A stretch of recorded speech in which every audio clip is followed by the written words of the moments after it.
আমার একটি দুর্বল আত্মা, একটি অসম্পূর্ণ দেহ আর অল্প কিছু সম্মান আছে যা আপনারা আমাকে দিয়েছেন। এই সবটুকু বিপ্লব ও ইসলামের জন্য আমি দান করে দেব। 2009 সালে এই কথাগুলো বলেছিলেন আয়াতুল্লাহ আল খামেনি। আয়াতুল্লাহ আল খামেনি 3 দশকেরও বেশি সময় ধরে ইরানের সর্বোচ্চ প্রধান নেতা হিসেবে দায়িত্ব পালন করেছেন।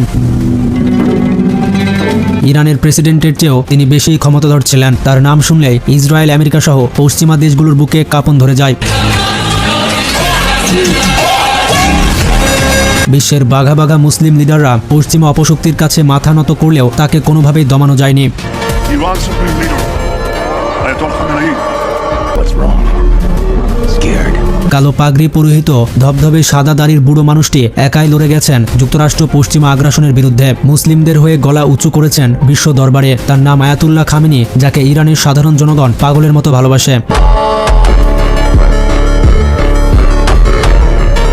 ব্রিটিশ সংবাদ মাধ্যম বিবিসি বলছে, সর্বোচ্চ নেতা হিসেবে খামেনি ইরানের সরকার, বিচার বিভাগ, সামরিক বাহিনী, ইসলামী বিপ্লবী গার্ড বাহিনী এবং কুচ ফোর্সের উপরে পূর্ণ নিয়ন্ত্রণ রাখতেন। তিনি ছিলেন আয়াতুল্লাহ রুহুল্লাহ খামেনির শীর্ষ, যিনি 1979 সালে ইরানে বিপ্লবের মাধ্যমে দেশটির রাজতন্ত্রকে উচ্ছেদ করে ইসলামী প্রজাতন্ত্র প্রতিষ্ঠা করেছিলেন। 1981 সালে আলী খামেনিকে হত্যার চেষ্টা করা হয়। একটি সংবাদ মাধ্যমে বক্তব্য দেওয়ার সময় তার পাশে রাখা টেপ রেকর্ডারে লুকিয়ে রাখা বোমার আঘাতে তিনি ডান হাতে কাজ করার সব শক্তি হারান। তার ডান হাত স্থায়ীভাবে বিকল হয়ে যায়। এই ঘটনার পর খামেনি তেহরানে এক জনসভায় বলেছিলেন, বোমা হামলার পর আমি বেশ খারাপ অবস্থায় ছিলাম। কেউ ভাবেনি আমি বাঁচতে পারবো। আমার মনে হচ্ছে আমি যেন মৃত্যুর মুখ থেকে ফিরে এসেছি। ভাবতে লাগলাম কেন বেঁচে আছি। তখনই আমার মনে হলো সৃষ্টিকর্তা কোনো কারণে আমাকে বাঁচিয়ে রেখেছেন। ইরানের সর্বোচ্চ ধর্মীয় নেতাদের আয়াতুল্লাহ নামে ডাকা হয়। এর পরিপ্রেক্ষিতে তিনি আয়াতুল্লাহ খামেনি নামেই বিশ্বব্যাপী পরিচিত। মানুষটি যেমন আমেরিকার বিরুদ্ধে বক্তব্য দিতে পারতেন, তেমনি বাগান করা ও কবিতা লিখতেও ভালোবাসতেন। মার্কিন প্রেসিডেন্ট ডোনাল্ড ট্রাম্প এবং ইসরায়েলের প্রধানমন্ত্রী বেনিয়ামিন নেতানিয়াহু বারবার চেষ্টা করেছে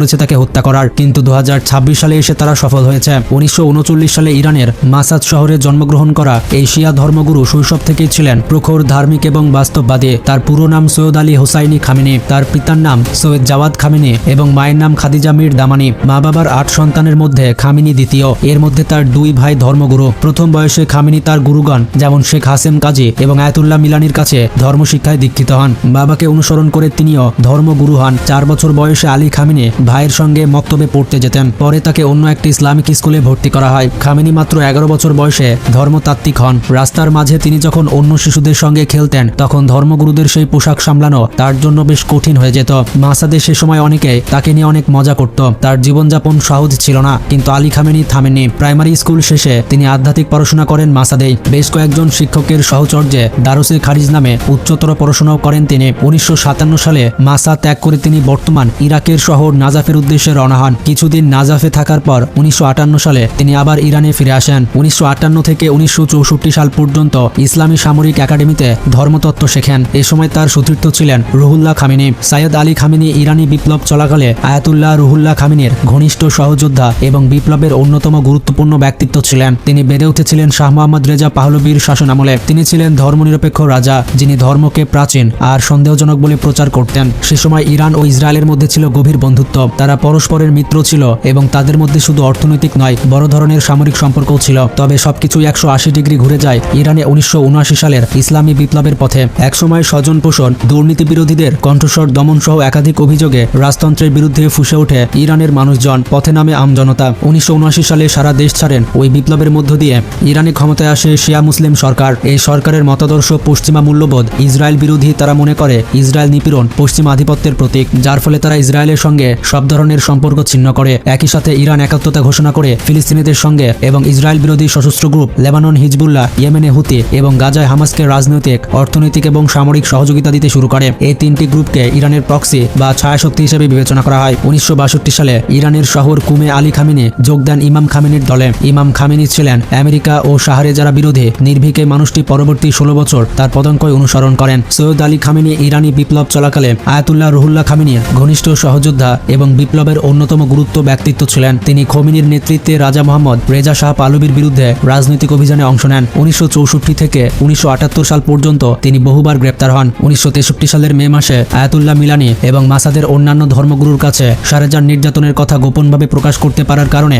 ইমাম খোমেনি তাকে তরুণ এবং সাহসী ধর্মগুরুর মর্যাদায় ভূষিত করেন। আয়াতুল্লাহ খামেনি সাহেব বরাবরই ইরানে ইসলাম ধর্মকে প্রতিষ্ঠিত করতে চেয়েছেন। আলী খামেনি সবসময় চেষ্টা করেছেন প্রথম নেতা আয়াতুল্লাহর বার্তা দেশের ভেতর সব জায়গায় প্রচার করতে। 1981 সালে মোহাম্মদ আলী রাজাজির হত্যার পর ওই বছরের অক্টোবরে অনুষ্ঠিত ইরানের তৃতীয় রাষ্ট্রপতি নির্বাচনে আলী খোমেনি ব্যাপক ব্যবধানে ধর্মীয় নেতা হিসেবে জয়লাভ করেন। এই নির্বাচনে ইরানের 95% উপরে মানুষ তাকে ভোট দেয়। 1981 থেকে 1989 সাল পর্যন্ত খামেনি ইরানের তৃতীয় রাষ্ট্রপতি হিসেবে দায়িত্ব পালন করেন। আলী খামেনি রুহুল্লাহ খামেনির উত্তরসূরি হিসেবে খামেনির মৃত্যুর পর 1979 সালে 4 জন বিশেষজ্ঞ পরিষদ 49 বয়সী খামেনিকে পরবর্তী সর্বোচ্চ নেতা হিসেবে নির্বাচন করে। ইরানের সর্বোচ্চ নেতা হিসেবে খামেনি ইসলামী প্রজাতন্ত্রের সবচেয়ে ক্ষমতাধর রাজনৈতিক ব্যক্তিত্ব ছিলেন। তিনি ইরানের রাষ্ট্রপ্রধান, সামরিক বাহিনীর কমান্ডার এবং অর্থনীতি, পরিবেশ, পররাষ্ট্রনীতি, জাতীয় পরিকল্পনা প্রভৃতি খাতে সরকারি নীতি নির্ধারণের চূড়ান্ত সিদ্ধান্ত গ্রহীতা ছিলেন। 2012 সালে তাকে পৃথিবীর সবচেয়ে ক্ষমতাধর 21 জন ব্যক্তিত্বর তালিকায় স্থান দেওয়া হয়। খামেনি পারমাণবিক অস্ত্র সম্পর্কে ফতোয়া জারি করে এবং বলেন পারমাণবিক অস্ত্র তৈরি ও ব্যবহার ইসলামী বিধান অনুযায়ী নিষিদ্ধ। আমেরিকার CNN বলছে আয়াতুল্লাহ কোনো নাম নয়, এটি হচ্ছে পদবি। ইরানের সুপ্রিম লিডার হচ্ছে আয়াতুল্লাহ। আসলে ইরানে নির্বাচিত প্রেসিডেন্ট, নির্বাচিত প্রধানমন্ত্রী থাকলেও গোটা দেশ পরিচালনা করেন সুরা কাউন্সিল। এই কাউন্সিলের সদস্য সংখ্যা 12 থেকে 25 জন ধর্মীয় নেতা, আর তাদের নেতৃত্বে থাকেন আয়াতুল্লাহ, যার ছাড়পত্র পেলে তবেই দেশের প্রেসিডেন্ট, প্রধানমন্ত্রী কিংবা সেনাপ্রধান পদে মনোনয়ন পাওয়া যায়। তার অনুমতিতেই নির্বাচন হয়। তো আয়াতুল্লাহ আল খামেনি সম্পর্কে আপনার কি মতামত কমেন্টে